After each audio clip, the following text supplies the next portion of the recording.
Hi, I'm Brandi Balkin, and I'm the Executive Director of Equality Utah. Equality Utah is the state's largest policy and advocacy organization working to secure equal rights and protections for LGBT Utahns and our families. Our vision is of a fair and just Utah. And what does that mean? It means being treated equally at home, at work, in your relationship. It's being seen equally in the eyes of the law, not as less than, and also not more than. It's being treated fairly. There's two ways in which we attempt to further this cause. One way is through educating the citizenship. Then our other job, of course, is reaching out to those who want to take action and showing them how to take action. So we see our role in this community as really engaging and empowering our community members and our allies in the political process, helping people understand how they can create change where they live at every level. Because statewide work seems to be a challenge for our state legislature to pass some of these laws. So we've gone back to our communities and said, you have to do it.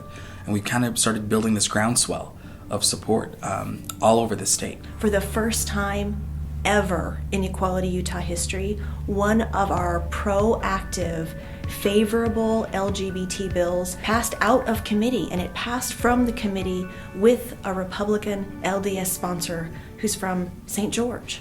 You know, I think the relationship with Equality Utah and Senator Urquhart started with Brandi. Every time we travel somewhere, she tries to meet with our elected officials in that area. You know, I remember the first meeting that I ever had with Steve Urquhart. It was in 2010. Brandi called me, and she said that she was going to be down in St. George. Could we meet?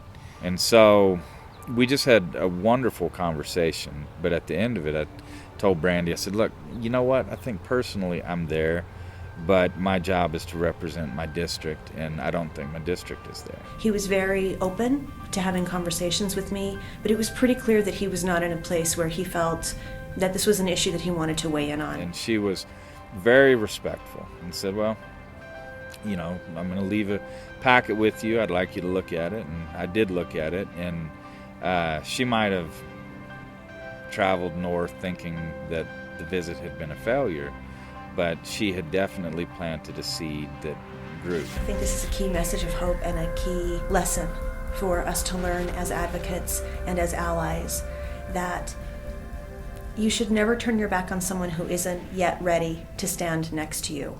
It's crucially important to continue to do outreach, to continue to have conversations, and to continue to leave the door open or continue to open the door.